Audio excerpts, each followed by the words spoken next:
Report Card with Nat Malkus, the education policy podcast from the American Enterprise Institute. If you did a side-by-side of the education platforms of George W. Bush and Barack Obama, what might fit in the middle of that Venn diagram?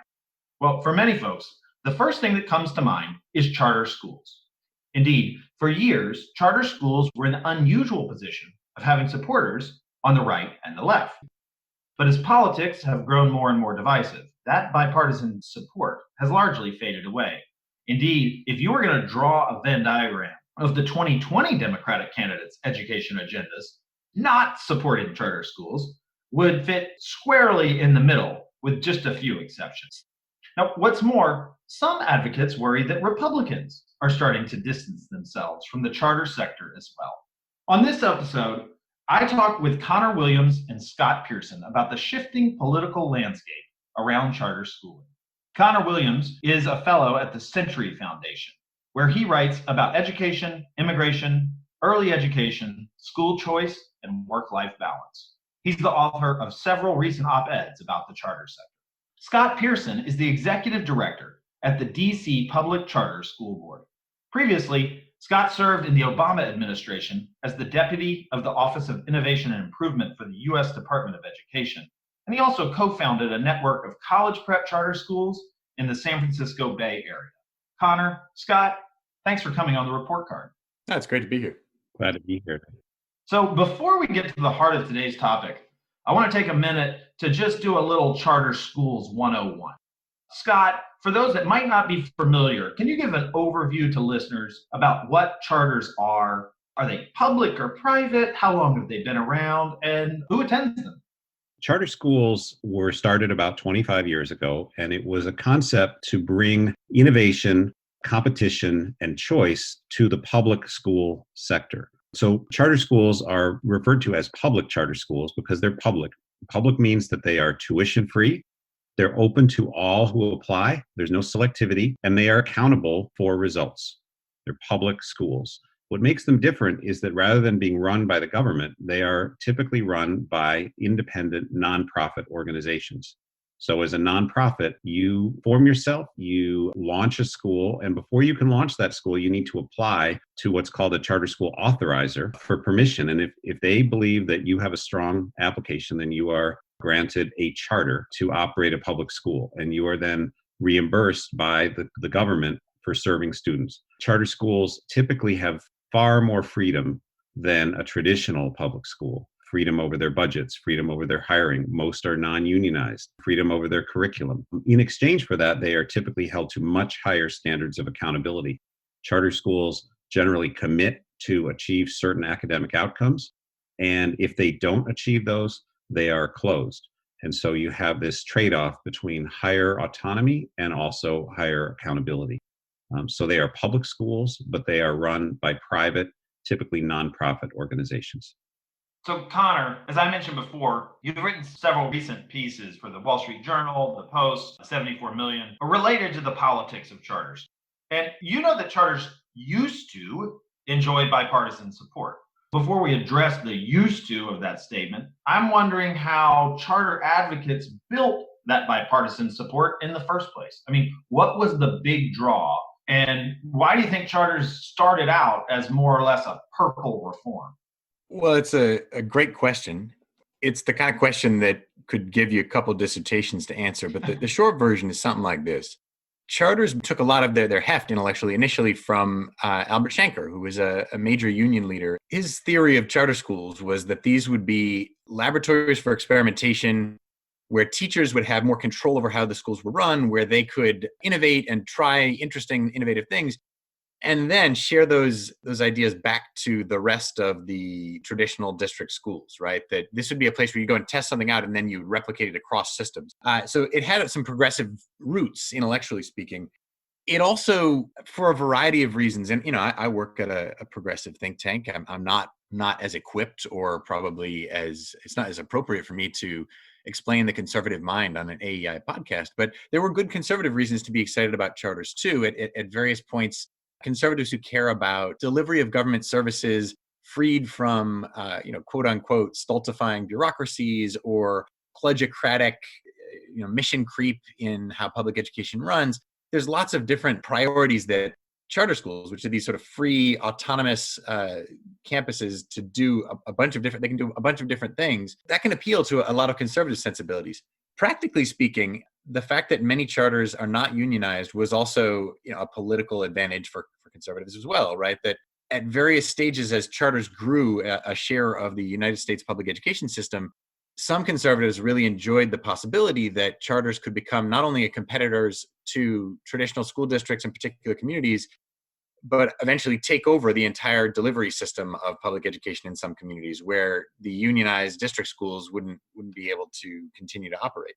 So that's some of it. I mean, there's lots of other pieces that, for instance, one of the important parts that often gets lost on the left is that a lot of the early support for charter schools came from civil rights activists who were frustrated by what neighborhood schools they had been assigned forever, right? That after various efforts to try desegregation or various efforts to reform struggling schools in communities of color, they were looking for options, and charter schools offered them an option within the public system where they could try new things and that they could have access to different kinds of educational opportunities. I would just add to that excellent summary that there was also a sense at the time that public schooling was broken. This was right in the aftermath of the Nation at Risk report. And so there was, I think, a widespread belief across the political spectrum that our public schools were not working, that this was a risk to the future of our country, a risk to our national security and to our prosperity, and that we needed bold new approaches to try to solve that fundamental existential threat. I think that's right. I would add to that, there's this whole genesis, right? The Nation at Risk report comes out of the Reagan administration in the early 80s. Throughout the 80s, there are a variety of national summits and meetings, like the National Governors Association met and convened under the first President Bush in Charlottesville, Virginia, to discuss the state of public education. This spawned a bunch of different things: test-based accountability and increased academic standards. But it fostered this sort of long, maybe even 20, 25-year period where there was a relatively cross-partisan, transpartisan, I don't know what you want to call it, but there were these factional breakdowns of the party lines on education where guys like both George Bushes and Jeb Bush could be in line with Barack Obama and Bill Clinton on academic standards. And then conservatives like Rick Santorum and the teachers union could be on the other side, less enthusiastic about say, the Common Core standards when they came out. So that meant that charter schools could kind of drive through there, that if there were presidential candidates like Bill Clinton who were looking for an opportunity to prove that they were part of some governing coalition on education reform, charters were an opening to prove their bona fides as not sort of out and out traditionalists in their party mold. And George W. Bush, similarly, around No Child Left Behind, was so he's elected in 2000. That's 4 years after the Republican Party platform in 96 called for the abolition of the Department of Education, right?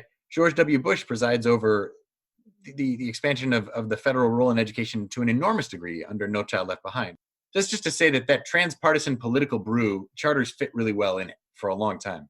And I would add to that this was a time in the Democratic Party where there was a broad embrace of market-based approaches. And you saw this on both sides of the Atlantic with the election of Tony Blair, Bill Clinton, the Democratic Leadership Council. There was a democratic embrace of using market-based principles to achieve public policy solutions. And that works very well with charter schools, that brings the notion of competition and choice into public schools.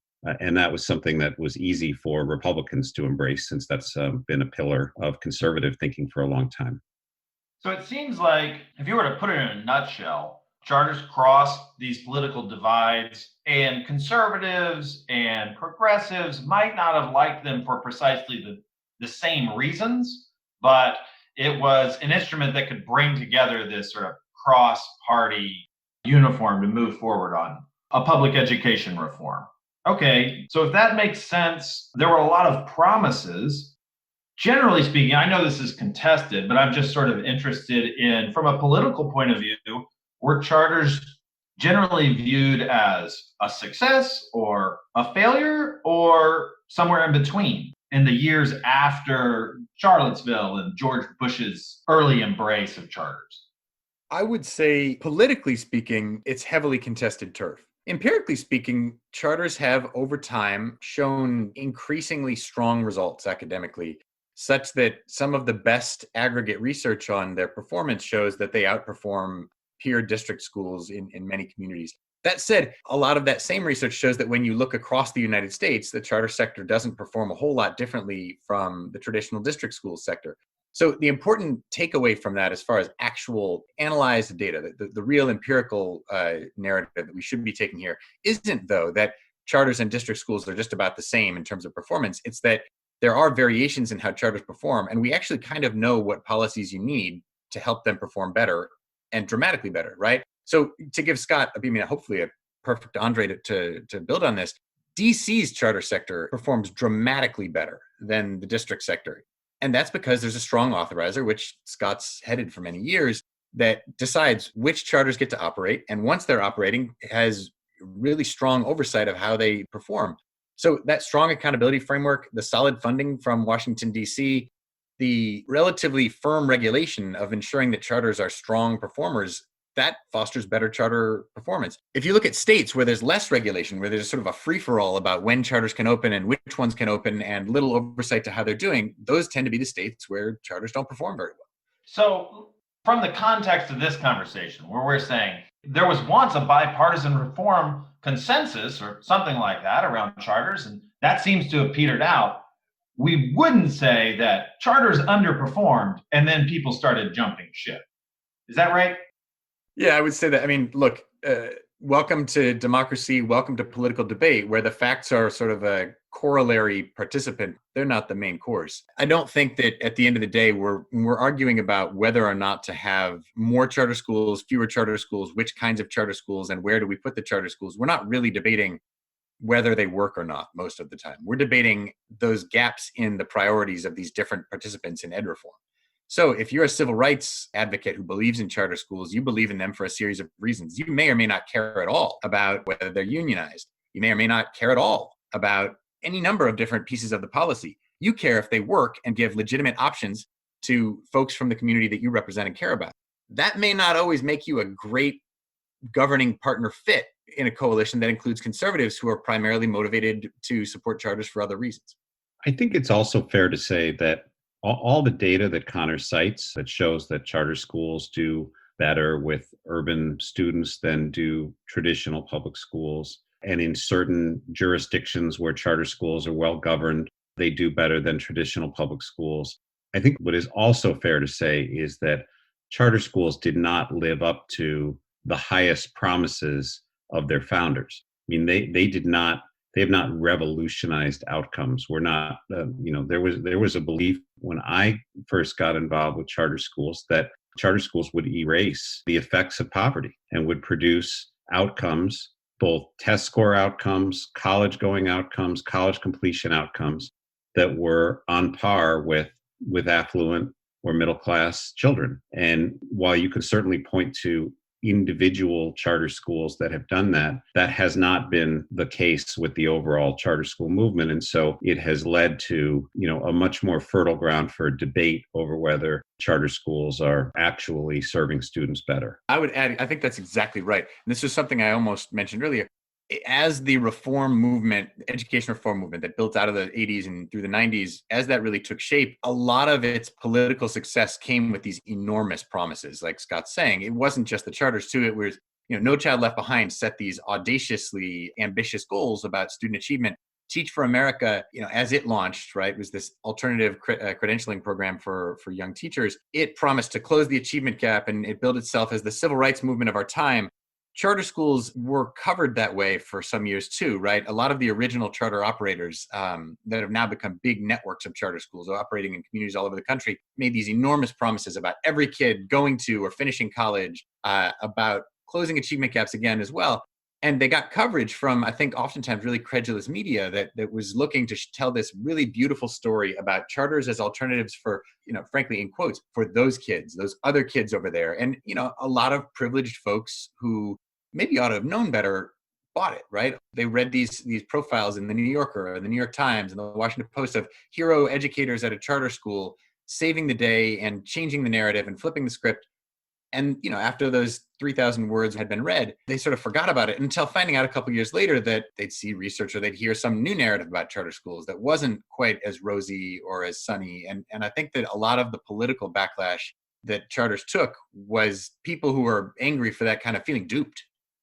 There was also, I think we can't deny, there have been, many, many examples of bad behavior on the part of individual charter school operators, whether it's a charter leader embezzling money or just being paid a very, very high salary. A frequent occurrence that we've seen is, schools using various techniques to essentially skim high performing students from traditional public schools and then crowing about their great results when in fact they were not clearly serving the same population. So those sorts of things, I think, not only ended up undermining some support for charter schools, but they turned supporters of traditional public schools against them. Reed Hastings, the founder of Netflix and a huge charter school supporter for years and years, talks about the valley of death that charter schools have to go through, that when they get started, they're too small for many people to pay attention to. And then they reach a scale where suddenly they are on people's radar screens. And the teachers' unions or the traditional public schools start opposing them because they're taking students from them. And to the extent that they're engaged in bad behavior, that only makes the opposition more virulent. But the charter movement still isn't large enough to effectively defend itself. And then if you can get past that, like we've achieved in DC, where you achieve market share close to 50%, now you have enough support, of political support from regular people, because every other person you meet is sending their child to a charter school and hopefully they're happy there, that then you actually reach a political stasis where there's broad support for charter schools to continue. But I think much of the country is going through that valley where they have certainly provoked opposition, but they're struggling to have enough political support to survive that opposition, really. Let me add to that real quick, because I think this is important. On the merits, if you compare issues of financial malfeasance or corruption or poor school operations, charters are not uniquely bad actors in public education compared with traditional districts. The problem that charters have, though, is what we were saying a minute ago, right? That they made a bunch of promises about being better, about being these change agents, about being the reform that was going to shift and change these kinds of problems in public education. And so if there's a graduation rate scandal at a charter school versus yet another one at the district, those aren't treated the same in terms of the public narrative. And I'm not even sure that they should be. But I just want to make sure that it's clear. It's not that charters are uniquely prone to these kinds of crimes and corruption. It's just that they've already set themselves up for a higher standard, because the whole justification for opening a new school is that it's going to set itself to a higher standard. It's going to be better. I think that's really a challenge for the charter folks, is that and also, by the way, it's why these places that have meaningful progressive regulation of their charter sectors get better results, because they're better at clamping down on that stuff. Yeah, and I would add that, I talked about how charter schools have been accused of skimming students. Well, traditional public schools do that in the open with magnet schools. But again, to Conor's point, charter schools promised that they would be something different, that they would serve every student and that they would achieve extraordinary results. And that hasn't happened enough to build overwhelming public support for the movement.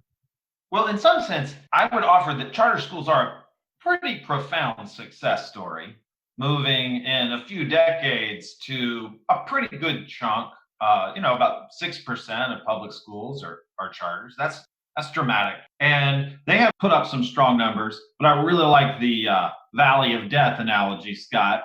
It's a political question. As they grow in profile, they attract more attention from competitors. And we've certainly seen that. Now, as Conor said, I actually want to move on to that main dish, which is the politics. So let's take it from both sides of the political coin. Back in 2008, charters were still considered to be a cornerstone of the Democratic education agenda. Folks like Barack Obama and Cory Booker were big proponents, standard bearers for charters, and their promise. Some of those promises were really big and bold. But in the 2020 campaign, we've heard many Democratic politicians singing a markedly different tune. Conor, what happened? A lot happened. To their credit, to their blame, however you want to frame it, the Obama administration and his secretaries of education, Arne Duncan and John King, pushed really hard on education reform. They pulled every lever they could to go as quickly as they could towards a bunch of different education reform priorities. These were things like not only the ongoing development, but the adoption of the Common Core state standards across the country. These were state developed and state designed and state chosen, but the Obama administration put a lot of incentives in place to help encourage states to join. It was the same with charter schools. They pushed really hard. And there's, I think, a pretty strong case to be made that the cost for all of the things that they got done on education was some snapback politically, right? That they governed very much independently of their supporting coalition. And so the teachers unions absolutely were frustrated with the Obama administration with a bunch of their priorities, including and maybe particularly charter schools. And I think the base of the Democratic Party is activated in a way that is pretty oppositional to charters right now. But beyond the sort of party level thing, the other thing that's happened is a shift in the demographics of American families, I think. So, I mentioned this before. Once upon a time, charters were a thing that people would read about in the New Yorker, or they'd see these slick documentaries about havens of opportunity away from failing neighborhood schools or dropout factories or whatever the parlance was in that particular year. Charters were going to save the day, and there'd be these like hard-charging young educators working in these schools, promising that they were going to get every kid to college and make no excuses for poverty or for other pressures these kids face. And it was easy to sit in Bethesda or Westchester or Silver Lake or in the nicer parts of American metropolitan areas and think, oh, well, that's great. That's so wonderful that these kids are getting an opportunity. Charters seem just swell. But the problem is now, over the last 20, 30 years, we've seen also this shift in the demographics where, because of the regionalization of economic opportunity in the United States, metro areas are just booming with young families. There's a whole argument to be had about why exactly that's happening, but my take on it is the upward mobility data in the United States suggests that the places where young families can go to get the incomes they need to pay down student debt and to be near dynamic labor markets are all in these big and growingly expensive cities. So that meant that all of a sudden, a lot of the privileged, sometimes right, sometimes left, but generally sort of center-left progressive families that used to be out in these suburbs or out in other communities, seeing charters as schools for other families, other people, now they're seeing them down the road in the neighborhoods near where they live and wondering whether they can get access, whether or not they want access, whether or not the fact that other folks in their community are sending kids to charters means something for the neighborhood school. And so all of a sudden, charters, I think, are hitting a lot more of their old sort of demographic supporters in a more personal and self-interested way. And I think that's been a real risk for them. Let me ask a follow-up. You're sort of talking maybe about the demography of charters, but how about the Democratic coalition? We have this traditional Democratic coalition that for a while was at least led by some folks to push the party for charters. Are there particular parts of that coalition that have really lost their affinity for charters?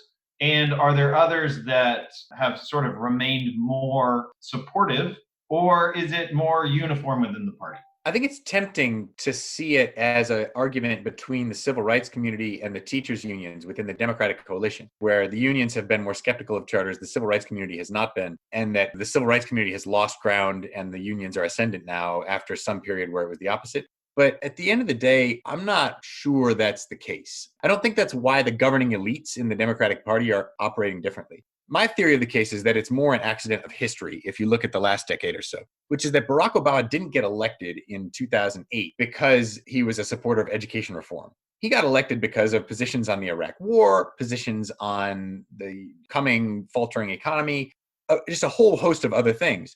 But that meant that when he was elected, he had a fair amount of freedom to operate however he wanted, knowing that all the members of his coalition had nowhere else to go. There wasn't as though the teachers unions were going to swing their support to Mitt Romney in 2012 because they were dissatisfied about how Arne Duncan was governing as Secretary of Education. They could make some noise about how they didn't like it, but they were still going to back Barack Obama.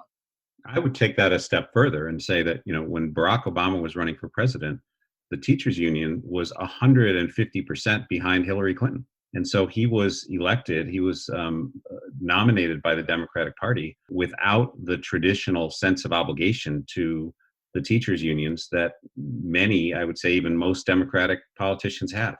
So that's interesting, Scott. To take That line is sort of the theory that, at least on education, Barack Obama ran to the right of the party and was popular enough to pull them that direction. I wonder about what you're seeing on the ground. I mean, granted, you spend most of your time in DC, but you have a good view on the charter landscape. Does the decreasing support for charters among prominent Democratic politicians match what you're seeing on the ground? Are charters seeing a broad based drop off in support from communities that often lean left? I think they have and I think a big reason is Donald Trump and Betsy DeVos. They have brought a level of polarization to an issue that has historically been a centrist bipartisan issue. And it's very, very difficult to be a centrist these days. And, you combine that with the fact that opposition to charter schools has become an article of faith among progressive Democrats. I would argue that, 10, 15 years ago, it wasn't on their radar screen. They were focused on other things. And so in a nomination contest where, you're trying to appeal to the party's base and the party's base is not going to support anything that Donald Trump supports, it's become much more difficult. And it's, almost a miracle that a relative centrist like Joe Biden made it through that process. But Joe Biden is only a centrist in the current dynamics. I mean, he was pretty far to the left. And, I know a lot of people who were in the Obama administration, and, he was one of the people on the left. He was very supportive of the teachers union and of more liberal policies than probably emerged from the Obama administration. But in this particular context at this time, he is among the more centrist Democrats who are out there. And he is now the party's standard bearer.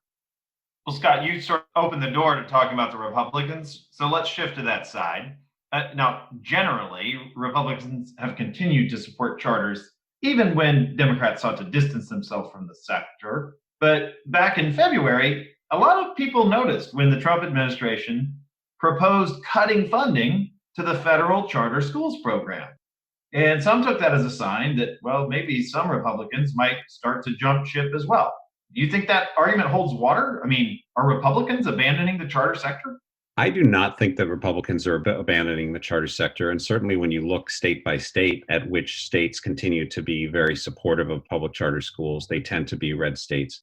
My interpretation of what happened with the federal charter schools program proposal was that it represented an even higher value in the Republican Party, which was to give states tremendous flexibility over how they spent their money.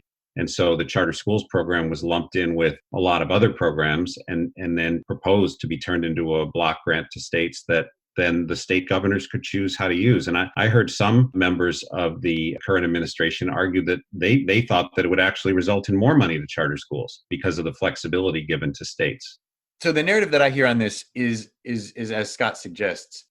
Some Republicans, especially at the federal level, don't love dealing with a controversial education policy topic in charter schools that at the end of the day, oftentimes is seen and is most effective in urban policy contexts. This is another important thing to note, is that it isn't yet clear in my read of the data that we know how to run high quality rural charter schools in a way that's really effective for kids. And this is partly because if you're in a city with several dozen high schools and one more opens, it doesn't necessarily mean that the district is going to crater, right? A new charter school isn't going to end DC public schools anytime soon. But if you're in a town with one high school and a new charter high school opens, that could be a meaningful fracturing of the local education system to such a degree that it might actually bring the district way down in quality or entirely down financially. And so a lot of the rural chartering is complicated. And that means that in some of these more traditional conservative communities, charters just aren't a thing. They're not a meaningful education reform solution. So if you're a Republican who at least intellectually supports charters, but you're making these choices about ultimately things that are going to matter most for Atlanta, Chicago, DC, a bunch of progressive blue, very blue cities all over the country, and you're taking all kinds of heat for supporting charter schools, you could think, well, look, this just doesn't actually help my base that much. I'm not picking up any votes this way. Let's just sort of shrug and move on. Now, again, I don't know if that narrative is actually what's going on in the average Republican lawmaker's head.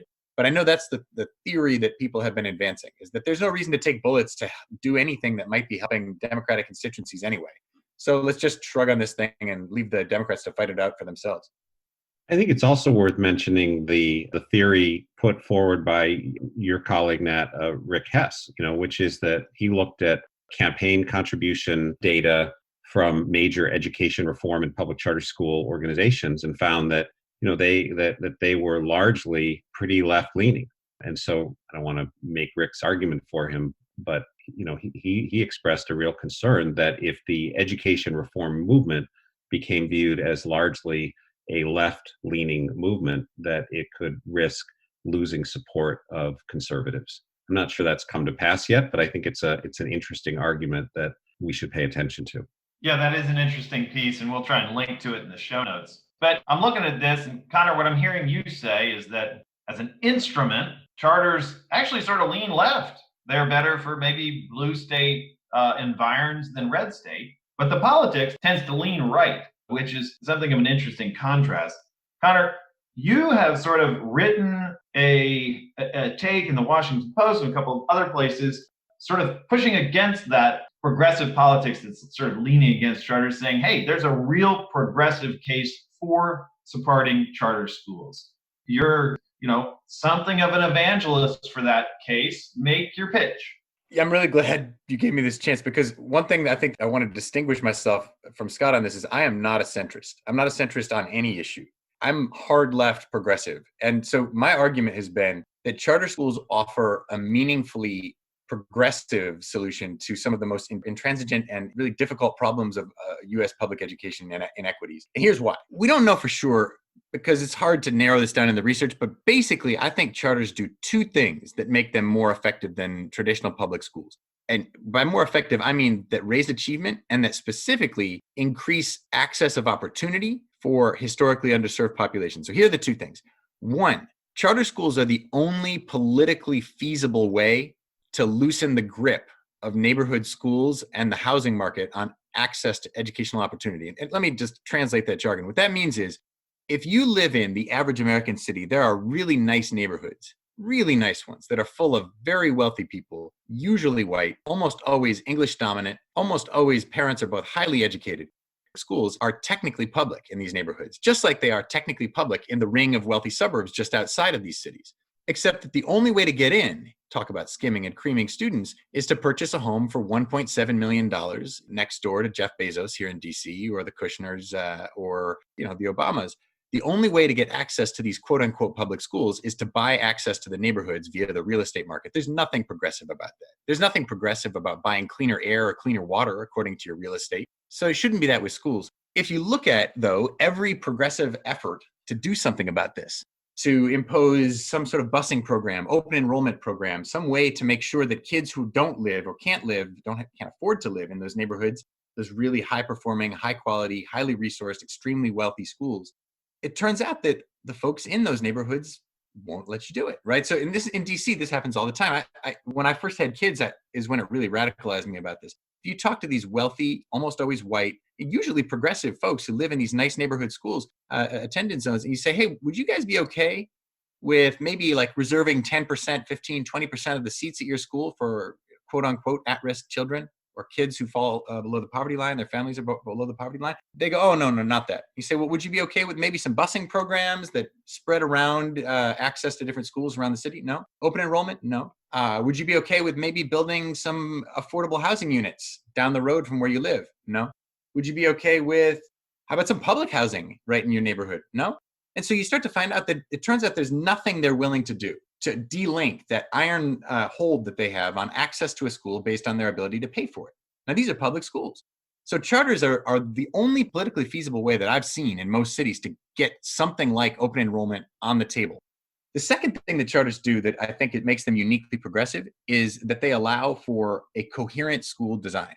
And I'm a former teacher, and now I'm a parent of two kids who are at a Title I school here in DC, Title I charter school, and a third kid who will eventually be at that same school.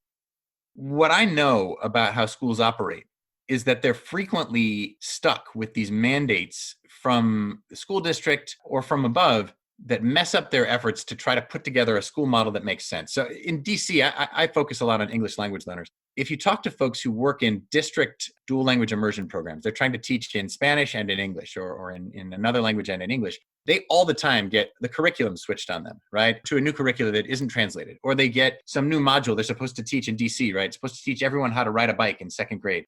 in these programs that are carefully crafted and put together really, really tightly scheduled to make sure that the languages are balanced correctly and that they're swinging back and forth between the two languages by subject or by minutes or by hour, that kind of like willy-nilly mandate doesn't work.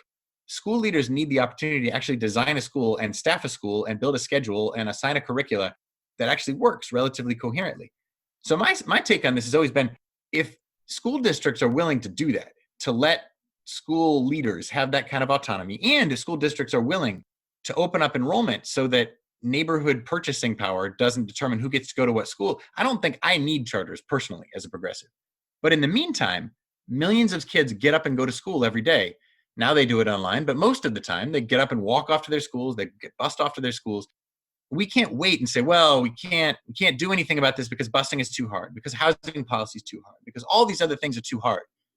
Charters are the one option we've got right now. So I think that as a governing matter, it makes them a really viable progressive solution. Amen. I think the main challenge to that is that they involve a bunch of solutions that have been labeled as neoliberal. They're, using non-governmental organizations to deliver governmental services, and they typically don't involve teachers' unions. And so right now, in this moment of sort of a fevered, polarized politics, those things are hard to get over. Yeah, I think that's right. Yeah. Well, that raises the key question. I mean, if we've seen sort of this crumbling support for charters, is there a way to rebuild bipartisan support, the kind that they once enjoyed?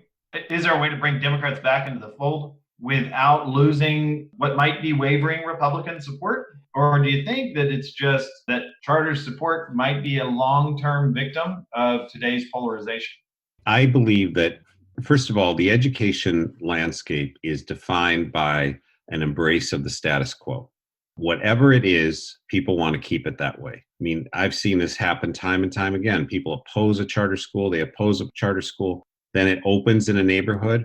And then 5 years later, 10 years later, if that school isn't going well and you try to close it, the very same people who oppose that school opening are now opposing its closing. And so whatever we have now, I think the best bet is that it will continue. And so I don't think we're going to see charter schools go away. The question is, where will they continue to grow and expand? And there, I think you're going to see it state by state. I mean, we still have many states that are very charter friendly. They tend to be red states. Ultimately, the long-term support for charter schools is going to be based on their performance. And so it's absolutely critical for the charter school movement to perform and deliver, because in the long run, just like in the stock market goes up and down, but at the end of the day, the performance of a company's stock is going to depend on its underlying performance. With charter schools, I believe in the long run, it's the same thing. If they deliver outsized results for everyday kids, there will be support for them.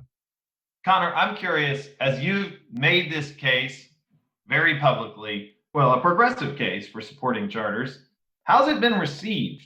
And do you feel like you have a good vantage on how that may or may not play in progressive circles more broadly? I get yelled at a lot on the internet. I mean, it's not the worst. I mean, for whatever reason, making progressives super angry at me, it has not yet incited any death threats. I used to write about a variety of other issues, gun control, criminal justice reform, and those got me death threats. But this, it gets me intensely angry pushback from a lot of progressives. Now, as anybody who writes for a living on the internet can tell you, you have to be careful reading the tea leaves of the country politically based on Twitter, right? Preach. Well, right. As it turns out, right, the average person on the internet is not the same as the average American voter. So what I would say is, my read of where we're going on this politically is, I actually think, like Scott said, I don't think the Republican support of charters is going to go real strongly in any direction. It'll kind of muddle along. It again, partly because charters have not historically grown in the districts and cities where conservatives count on votes. So that's not yet been a thing that determines their politics. What I think is an interesting next move for the charters is two things. While most charters are not unionized, some are. The largest charter network in Chicago, I believe, the Acero network, is unionized. The Green Dot charter schools out in California have been unionized for decades. So I think it would be interesting for progressives who support charters, for reformers who support charters to continue to plumb that. Like, is there a way to retain some of the advantages, the open enrollment of charter schools, the school autonomy and the coherent school models of charter schools? Can you make that compatible with collective bargaining and teachers unions in more cases? We know it's doable. Just the question is, can we make it more broadly doable in more settings so that progressives don't have to feel like they choose between charter schools or supportive unions? The other thing gets to the other thing that I love about charters, right? Charters need to be even more experimental about the pedagogies that they use. One way to shore up the far left support is to give them the pedagogies they care about, give them more Amelia Reggio, give them more dual language immersion, open more charters that are expeditionary and outdoor learning based, right? Try to appeal to progressive sensibilities. Part of the other thing that's happened here is a lot of charters who made the big promises up front in the early years of the charter movement looked an awful lot like urban Catholic high schools from the 1950s, right? They were extremely regimented in their discipline, very traditional pedagogy, and progressives, they're going to struggle with that. Scott, I'd be remiss if I didn't bring up the current coronavirus pandemic. How are DC's charter schools faring? And just more broadly, might there be a greater appreciation for the sorts of flexibility that charters can provide in the midst of this pandemic? So the short answer is DC charters are faring very well. We at the authorizer, the DC Public Charter School Board, set the expectation right at the beginning that schools would stay in operation, that they would serve all of their students remotely, and that they would make sure that all of their students had access to devices. And so our schools have really stepped up. They've made sure that students are connected with devices and are delivering quality education in many, many different ways. I think Conor would be a good person to comment on that because he has two children in a public charter school who are experiencing that. But the one thing I will say about it is that I believe very strongly from the start of this pandemic that how charter schools responded would have a big impact in how they were viewed on the other side of this pandemic. Did they step up and deliver quality education? Oftentimes where maybe traditional school districts were not. It hasn't been the case in DC. Our traditional school district has done a very fine job. But would they step up and deliver? Would they collaborate and be part of the system where that made sense on critical matters of health and safety of students? Would they innovate and show new ways to continue to serve students through this pandemic? And if they did all of those things well, it's been my belief that they will emerge from the pandemic politically stronger. And if they don't do those things well, I think it could hurt them for many, many years to come. Yeah, I think that's right.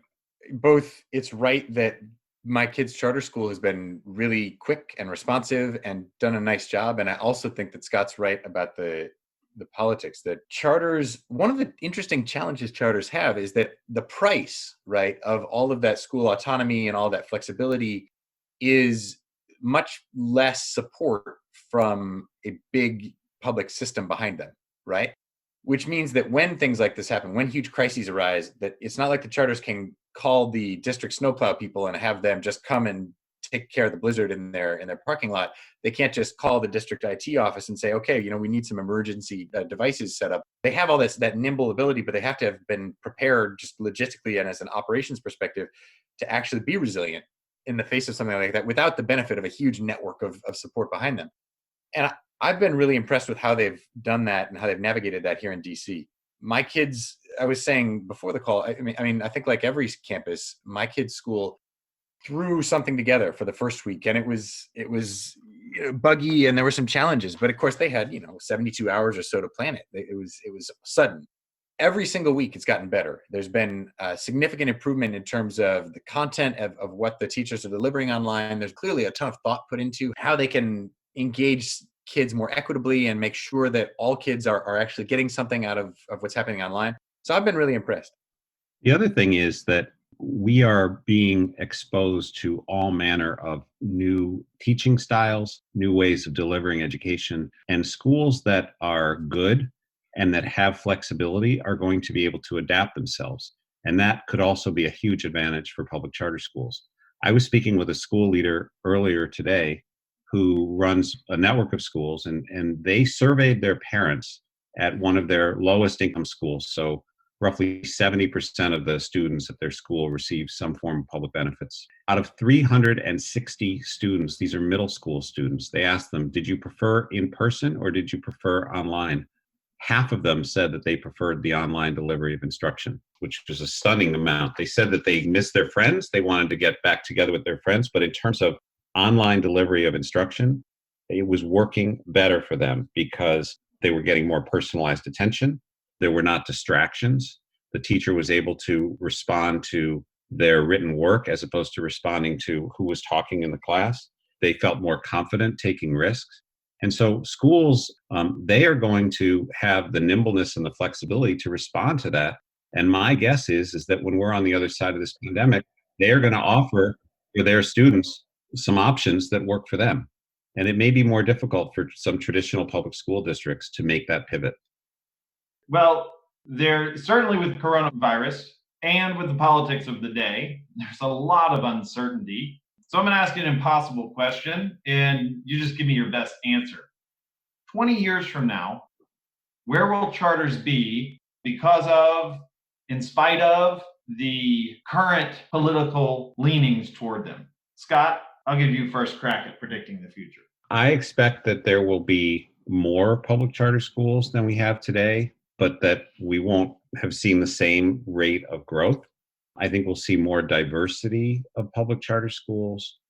I am very concerned. We haven't talked about it much on this podcast, but I am very concerned about the death of accountability, which has always been one of the core pillars of public charter schools. And so I think we will have more public charter schools. I'm not sure that they will be held to the same standards if we can't get real accountability back. Connor, 20 years from now, where are charters? One of the nice things I think about having a strong empirical basis to advance a policy is that the politics can shift around a lot. But as Scott said earlier, if charters are working, it's going to be really hard for policymakers, for education leaders to do away with them. Motivated parents, satisfied parents, they don't tend to go quietly when they love their school. And so one thing that I think is actually going to be defining not just charters, but the education politics landscape for a while now is that we've, I think, come to the end of the old panic we had built out of Nation at Risk, since the early 80s around this panic that our schools weren't working.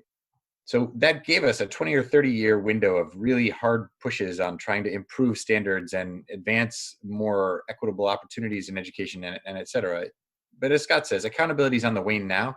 The thing is, it's not that the status quo of education today has satisfied our empirical need. It's not like the achievement and opportunity gaps that prompted that panic in the first place have gone away. And so what that means is this cycle is going to end eventually, where there'll be another one of these wake-up call shocks that jolts the country back into a more intentional, focused panic about how to make schools fairer and make public education fairer for all kids in the country and how to raise achievement overall. So I think that's why charters are going to be okay in the long run, is that as long as they continue to perform, they'll have another window of opportunity. There'll be some other big federal report. There'll be some other striking rethinking of how public education operates that's going to drive an opportunity for more reform again. Well, thanks, fellas. And in 20 years, we'll bring you back and see if you were right. I'll look forward to it. Thanks for coming on the report card. Great. Thank you.